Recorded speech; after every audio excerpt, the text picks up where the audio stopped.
Hello, you wonderful pulp hounds. How are we doing today?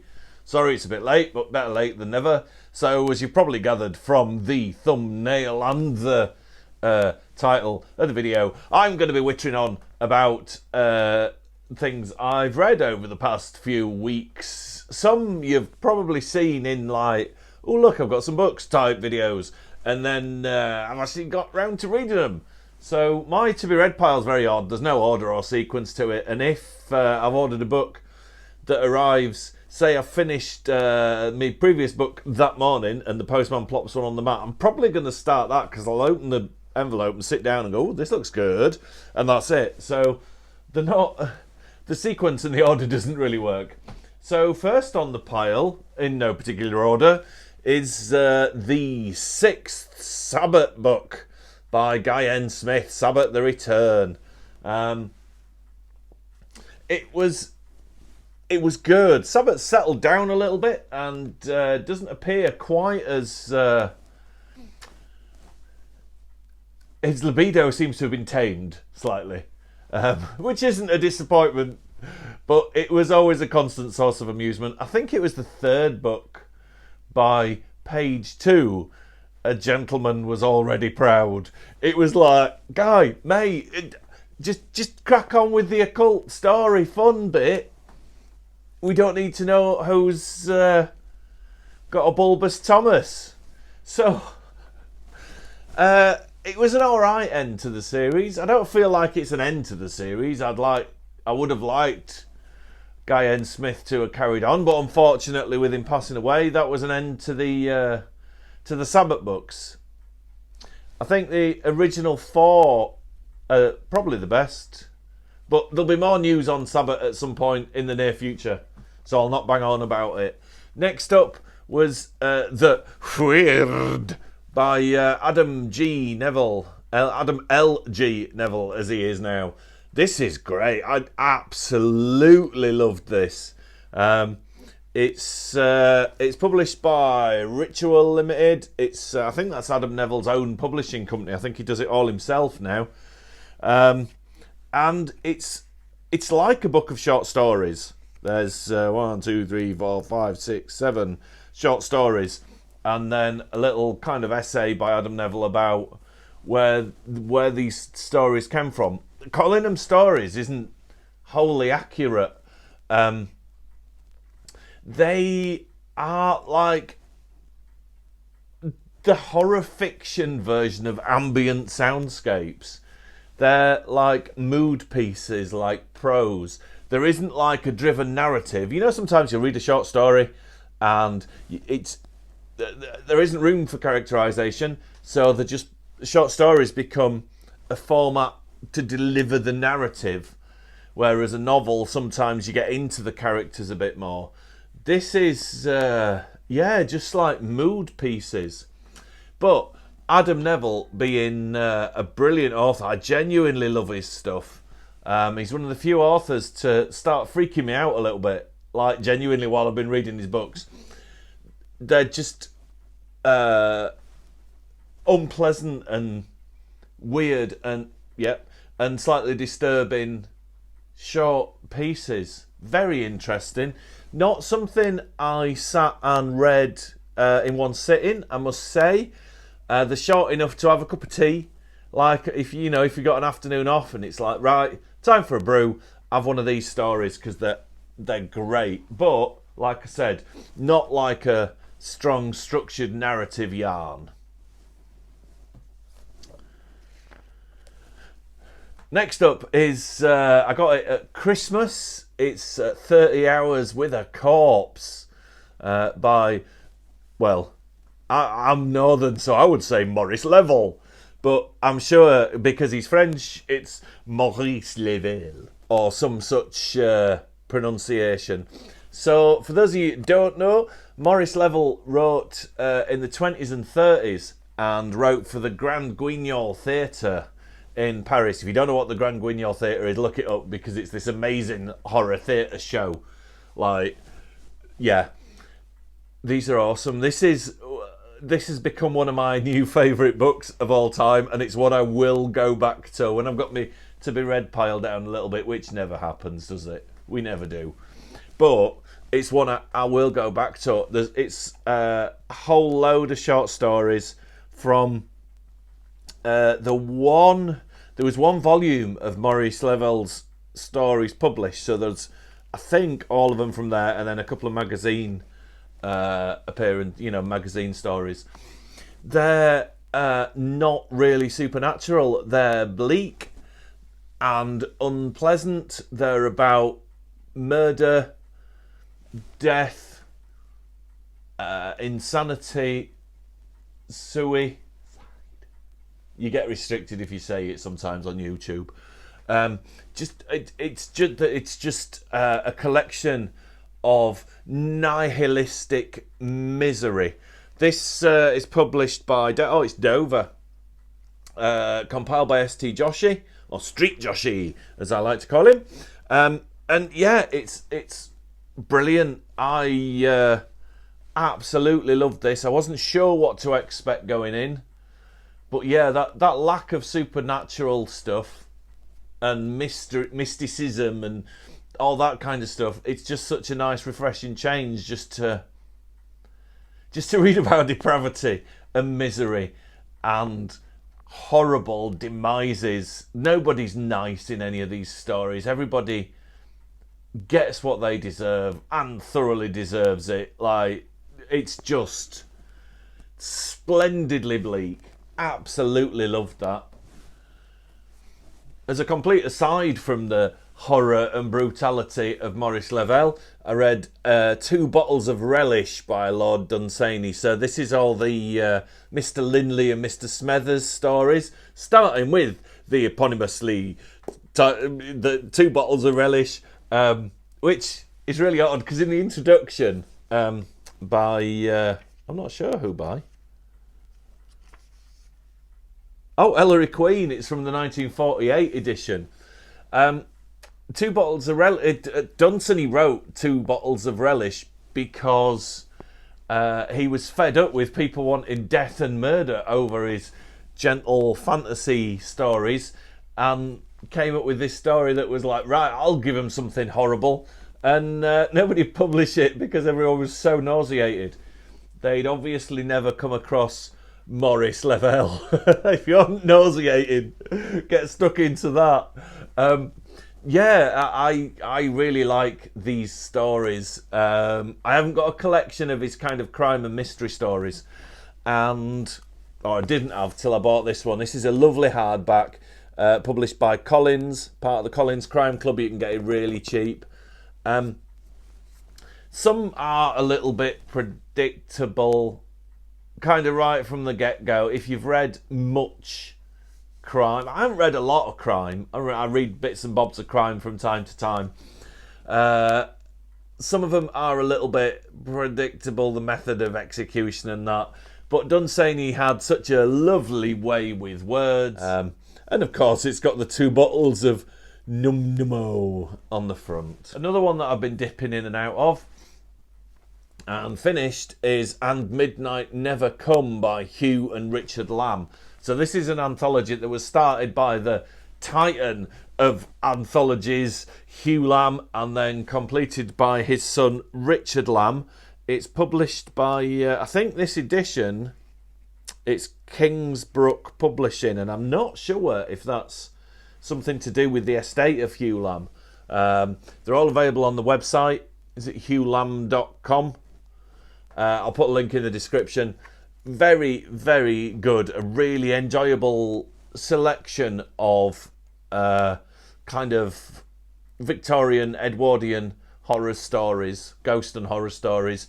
And the thing I love about Hugh Lamb anthologies is, to go back to Lord Dunsany, 2 Bottles of Relish is in so many old horror anthologies.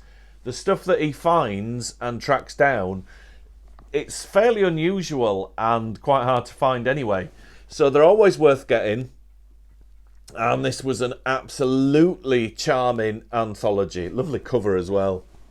Next up, I've delved into one of my favourite series of... it's always described as like men's adventure or men's fiction. I had another Penetrator. Doesn't he look lovely in his little jaunty kind of what are them sweets? Rhubarb and custard coloured jersey. I do like these series. I've got quite a few kind of Death Machine, Destroyer, Executioner. I really like the Butcher, but out of all of them, I think the Penetrator is my most bonkers favourite. Just like a one-man army that constantly seems to cut people's nads off. This is Aryan Onslaught, so he goes up against some Nazis in his snazzy vest. There's nothing redeeming about these books. There's nothing enriching. They are morally bankrupt. They are literally just words on a page to titillate a desire for violence. And they're tremendous fun. So, yeah, I'm not reading them in order. I'm reading them in the order that I buy them in, because these are getting a bit expensive now sometimes. So I just pick them up when they're cheap and just read them. So, yeah, that one was brilliant. I love the Penetrator. I read The Angry Dead by Rosemary Pardo. This is published by Cat Haven Press, who publish Occult Detective magazine. This is an ODM special. So these are kind of, they're not really Jamesian stories, as in MR. They're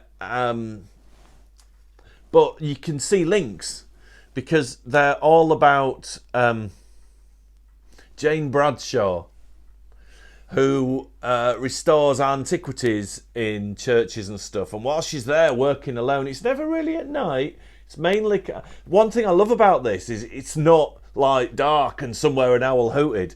It's kind of like middle of the afternoon, but she's alone. And Rosemary Pardo manages to capture that solitude and loneliness and quietness and eerie stillness of an empty church, while Jane Bradshaw's restoring all these wonderful antiques and uncovering interesting mysteries and encountering ghosts.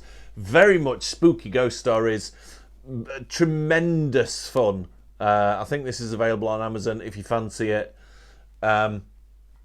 Nice and not short, but again, like short enough to get through if you're having a quick cup of tea and a sit down for 5. Very, very much fun. I've been on with the Sherlock Holmes series, these further adventures. So I had the Stuff of Nightmares. It's a bit of a disingenuous title, because there isn't a lot of Stuff of Nightmares in this one, I don't think. But it's a thoroughly enjoyable book, not really focused around nightmares, I don't think. No. One thing I really love about this series of the further adventures of Sherlock Holmes is it's not just antagonists he comes up against that you'd recognise. He teams up with like new protagonists, and they're just so thrilling and enjoyable. I haven't actually read one yet that I didn't like. So this one's by James Lovegrove, who wrote the Holmes vs. Cthulhu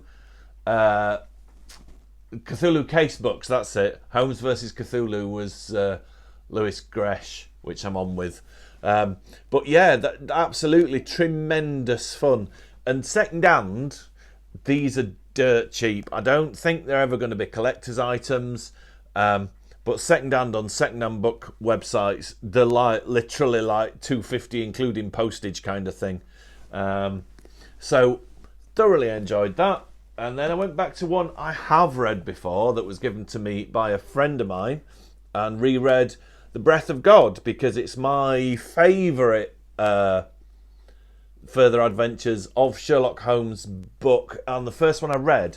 It was given to me by a friend of mine who just kind of said, oh, you might enjoy that. And so I didn't read the back, I didn't read the blurb, I just sat down and started reading it.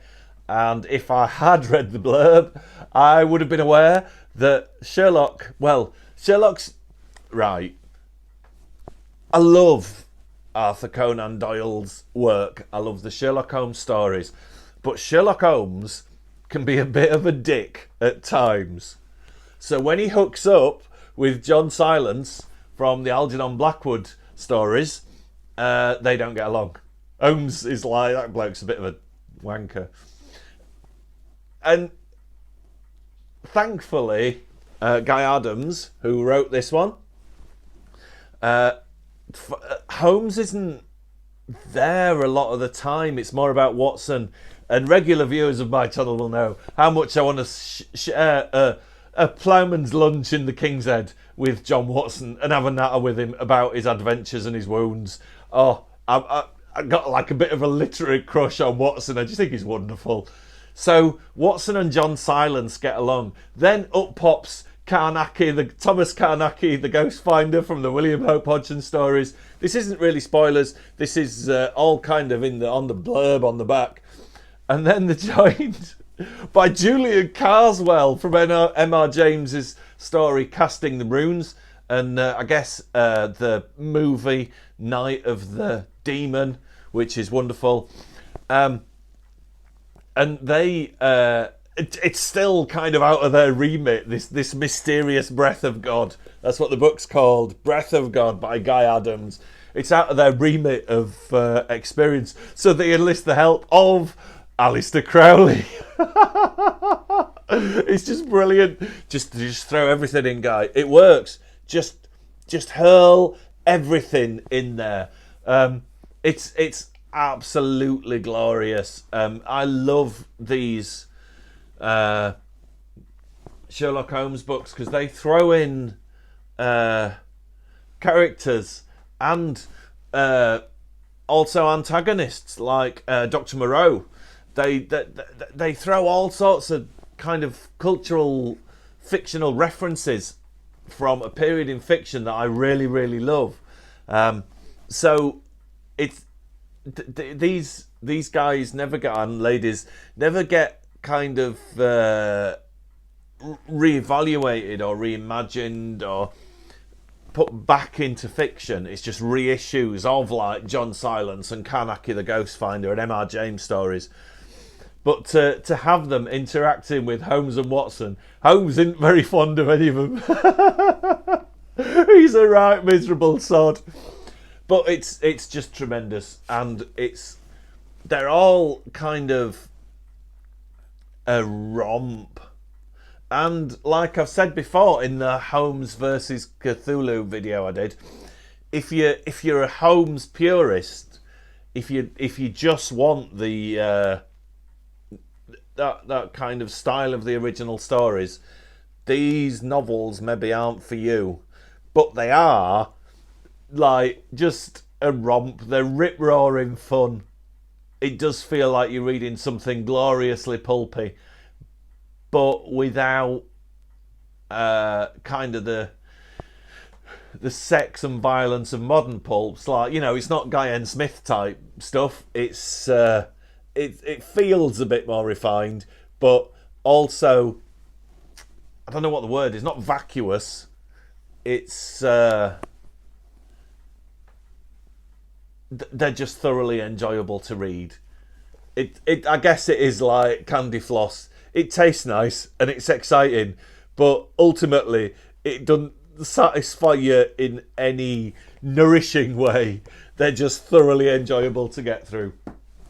So that's what I've been reading this week, and not this week, because that'd be like 2 books a day.